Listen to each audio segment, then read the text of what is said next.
সোমনাথদের বক্তব্যে তীব্র নিন্দা। মোরেলগঞ্জে ওবায়েদ অনুসারীদের প্রতিবাদ সভা।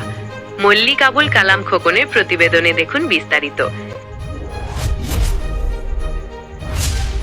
বাগেরহাট ৪ আসনের বিএনপি প্রার্থী বাবু সোমনাথ দে সম্প্রতি রিপোর্টার্স 24 ইউটিউব চ্যানেলকে দেওয়া এক সাক্ষাৎকারে তার নির্বাচনী পরাজয়ের জন্য বিএনপির কেন্দ্রীয় নেতা ডক্টর ABM ওবায়দুল ইসলাম ও তার অনুসারীদের দায়ী করেন। তার এই বক্তব্যের প্রতিবাদে মোরেলগঞ্জ উপজেলা ও পৌর বিএনপির ওবায়দ অনুসারী নেতাকর্মীরা এক প্রতিবাদ সভা বা সম্মেলনের আয়োজন করেন।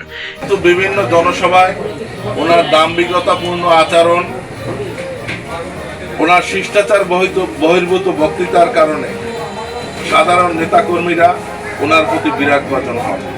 এ সময় উপস্থিত ছিলেন বিএনপির সাধারণ সম্পাদক অ্যাডভোকেট মেহেদী হাসান, উপজেলা বিএনপি নেতা অধ্যাপক আব্দুল আউয়াল, পৌর বিএনপি নেতা অধ্যক্ষ জাহাঙ্গীর আল আজাদ, শরণখোলা উপজেলা বিএনপি সাধারণ সম্পাদক মোহাম্মদ বিল্লাল হোসেন মিলন, মোরেলগঞ্জ পৌর বিএনপি সাধারণ সম্পাদক আসাদুজ্জামান মিলন, উপজেলা যুবদলের সদস্য সচিব PM রেজাউল করিম সোহাগ, পৌর যুবদলের আহ্বায়ক মিজানুর রহমান পলাশ এবং সদস্য সচিব শহীদুল ইসলাম মিঠু সহ অন্যান্য নেতৃবৃন্দ।